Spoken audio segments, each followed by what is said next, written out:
Hi, Mike. How you doing today? Good, how are you? Pretty good. Thank you for coming in today. Thank you. I just wanted to get some housekeeping out of the way with before we even get into anything. Sure.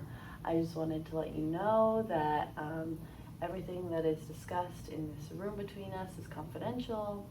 It stays in this room. You're welcome to share this with whoever you want to in your life, but Okay. I will not. Okay. That, of course, ends in a circumstance in which I feel that you are harm to yourself or potentially harm to others in your life. And in that case, I would send that to whoever needs to be aware of that. I understand. Is that all right with you? Absolutely. Okay. So, what brings you in today? You know, it's just lately becoming more obvious that maybe some of my drinking has gotten a little bit out of hand. So before things escalated any further or fall apart any worse, I just thought it was finally time to maybe, look into getting some help or at least some advice. Mm-hmm. So you feel like you may have been drinking a little bit more than... Yeah, absolutely. Like Since my teenage years, I've always been a social drinker,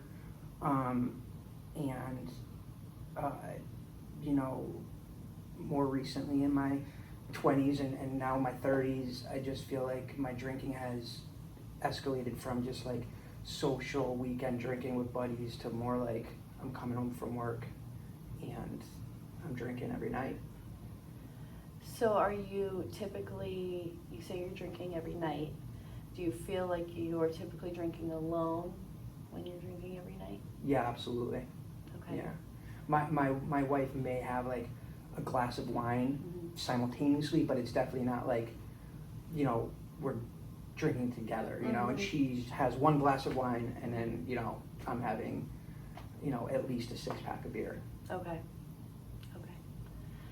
And you said that you're coming in here before things fall apart even more. So I'm inferring that maybe things you feel have started to fall apart in your opinion? So to give you a little more background, I guess,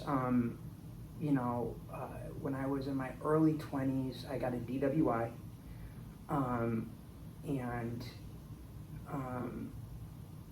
at that point, it didn't even really faze me. I was young and dumb, as they say, I guess, I didn't even really slow down at all. I just did the classes and kind of got on with my life and kind of chalked it up to like everybody makes mistakes. But recently, I got another DWI about a year and a half ago, and now I have kids and I'm married and I have a job that I drive, so I'm like a truck driver. And when I got that second DWI, and obviously family and friends told me like, if you get another DWI, it could be jail time, and I don't want to lose my job and all these things. I promised myself then that I would not ever drink and drive again, which I was able to kind of hold myself to till this summer, a couple weekends ago. I had a few too many beers and I drove home from a friend's house, and really scared me. Really scared me because I promised that I would never do that. And again, like I have a job and kids, and it's just tough. Right. Yeah. So it seems that your drinking has interfered with your life at this point, in terms that you have gotten some legal repercussions and some pushback from that, which obviously has impacted life at home, within your family, as well as it sounds like it's impacting your job, especially because you are driving for your job. And it seems like drinking and driving is your main issue in relation to your drinking problem. Yeah. In your opinion? Yeah, in my opinion, I would say that, like, you know, I'm not an angry drunk. Mhm. I'm not like, you know, waking up in the morning and needing alcohol to like get on with my day. Mhm.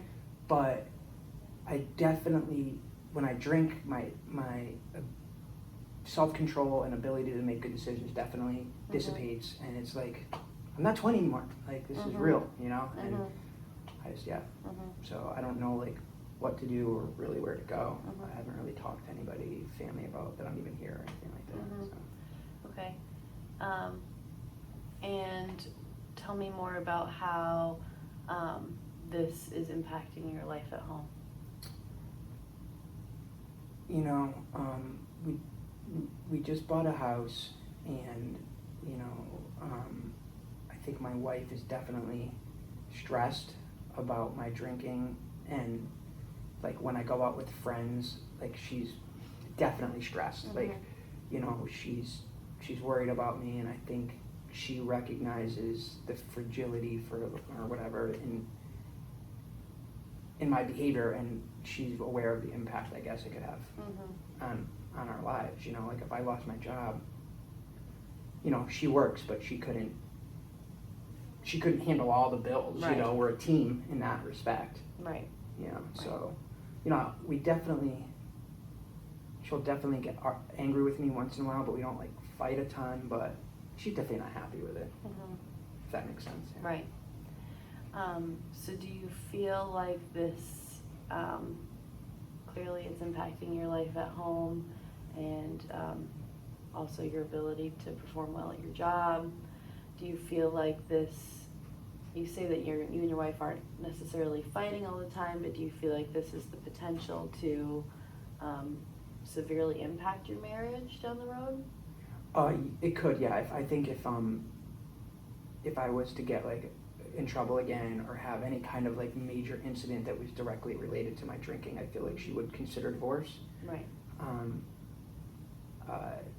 Yeah, you know, my kids, I don't really, you know, I'd like to say I don't think it's impacted them greatly. Like I'm a coach for sports, and I'm accessible, and you know, I'm not, again, you know, 6 beers to me on a Tuesday night, I'm not fall down drunk by any means, you know. So like, you know, I don't think it's a huge deal there, but maybe it is, I don't know. So it sounds like you are still, to your opinion, feel like you were still able to function, and you aren't maybe at the point where you feel like everything is uncontrollable. Does that sound about right? Like you are Yes. still able to kind of have a grasp on your life and sort of get up and still do things and take responsibility for some things. But does that sound okay? Yeah, no, it absolutely does. Okay. It absolutely does. Like, you know, I do well at work. My bosses like me. My coworkers like me. I'm not late to work. You know, it's not like I'm being placed on, I don't know, getting in trouble at work for being late, or you know, smelling like alcohol, or there's nothing like that going on. You know, but you know, when I got my second DWI a few years back, you know, my boss said if I got another DWI and it was, you know, job gone. Right. You know. You know, and I don't blame him for that. I mean, it's a liability, insurance and stuff like that, so I get it, you know. When you are with maybe your friends, and maybe you're drinking out with your friends on, say, a Tuesday night, like you said, having beers with them, do you feel like you and maybe your friends who are in similar family circumstances are maybe drinking at the same level, or do you feel like maybe you were drinking more than them, or Yeah, it's a good question. or perhaps drinking and driving more often than they are? Yeah, so I would say, you know, during the week, we're definitely not going out to bars or anything like that. It's like either people come to my house, which is great, fine. Then it's not an issue. We can go out to the garage, have a few beers. Right. They do what they do. I'll go inside. You know, but I would say just as often I'm going to my buddy Jeff's house, or my buddy Chris's house, and you know, we'll watch football, or we'll go out in the backyard and drink around the fire. I do think we all drink fairly similarly. one of my friends maybe drinks a little more hard alcohol. I don't really drink. I'm a beer guy, but yeah, I think we're all, we've all been friends for a long time. And, yeah. Okay. So do you feel like have any of your friends maybe noticed this a difference between you and them in drinking, or have they expressed any concern for your drinking problem?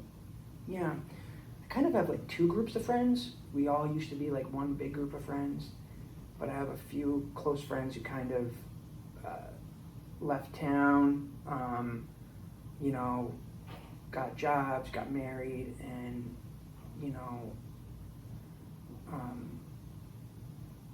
they're one group of friends, and then I have my other group of friends that we just kind of always stayed, and we always kind of stayed within the same patterns of behavior as far as like drinking and partying. So I have had a couple of my friends, my other group of friends, like express a little bit of concern after my last DWI, and just I think they kind of just told me they were there for me if I needed anything, But you know how it is. It's kind of hard to talk about that kind of stuff. Definitely. And so that's great that you do have that support system. I think that that's huge, that you have friends and family and people that are there for you in your times of need, and they're there to support you in what you're going through. It also sounds like they are concerned. It sounds like your friends maybe have a little bit of concern for maybe you getting another DWI or losing your job or what have you. It also sounds like your wife may be concerned and would like maybe your behaviors to shift in a way, in a more positive way. And then lastly, it also sounds like your job is definitely banking on you turning things around. Yeah. And correct me if I'm wrong, but I think that maybe those are three large parts of your life, your home life with your wife and your kids, your job and your friends are maybe three huge parts of your life that keep things turning for you. And maybe if all of those people are concerned but also there to support you, I think then the last missing piece would be you. And I think that it would mean a lot I think that if you are concerned about yourself and you want to get help just as much as they want you to get help, then we're moving in the right direction. Yeah. What do you think about that? Absolutely. So let me ask, if you were to wake up tomorrow and everything were to be better, what would that look like for you? As sick as this may sound, like, I wish I could, like, I enjoy having a drink and a beer every once in a while, so I wish I could be the person that, like, can have a few drinks and on the weekends and, not maybe lose inhibition or not have to go for the one more drink. But I know that might be a little bit of a, again, like a perfect scenario.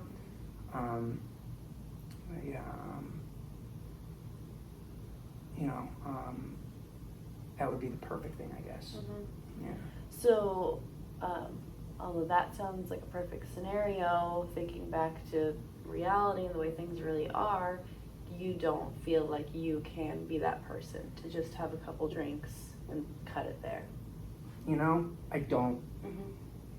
I really don't. And it's like a lot of the information out there kind of lends to that too. Like, I have friends in AA, and I have friends that have, done outpatient things, and, the ones that have been successful that I've seen, this is not an absolute, but a lot of them that have been successful, stopped drinking. Yeah. So have you ever thought about or even been to a meeting like Alcoholics Anonymous before? I never have. Okay. But I'm thinking about it. Okay. Something that I might recommend to you, maybe attending an open meeting. They're very, attending an open meeting does not mean that you need to become a part of that meeting. It does not mean that you need to get a sponsor. It doesn't mean that you need to start the steps. It doesn't even mean that you need to be involved at all. Yeah. Genuinely, I think that maybe just attending one and seeing maybe what it's all about, Yeah. and maybe understanding sort of the concepts that are spoken about at a type of meeting like that might be something that might sort of spark your interest. What do you think about that? Yeah, I'm down for that, for sure. Mm-hmm. Yeah. And otherwise, I think that I could always offer you sort of maybe a referral to maybe some sort of outpatient program, if that would work for you. Yeah. What do you recommend, like one step at a time, or do you think both would be the best approach? I think that both might be best for you. I think that as you are somebody that has a wife, has a child, Mhm. needs to be working, an inpatient sort of setting, maybe not Yeah. be as, work the best for your Yeah. sort of lifestyle. Mm-hmm. And considering that you're not at the point where you cannot function without alcohol on a daily basis, Yeah. I don't think that you qualify necessarily for a detox Mm-hmm. type of program. Yeah. So I think that as a person who may be interested in stopping drinking, or just maybe looking into the type of what a kind of life might look like for you without drinking, it might be a good thing for you to sort of experience what an outpatient type of program might look like, and I can give you like information about that, and you could even look into it before a referral is even made. But I think what I would start with is I can provide you with local AA meetings in your area, and maybe you could attend one whenever it's convenient for you, and sort of that could be something that you kind of just to get your feet wet, Yeah. maybe understand what being sober might look like for you. I think it's a great idea. Okay. I'm down. Okay. Great. Okay, well, thank you for coming in. I appreciate you meeting with me, and I appreciate your honesty and your willingness to speak with me. And I will give you those referrals and that information, and maybe we can set up an appointment for next week. Sounds good. We can see how it goes. All right. Okay, Thank you. thank you.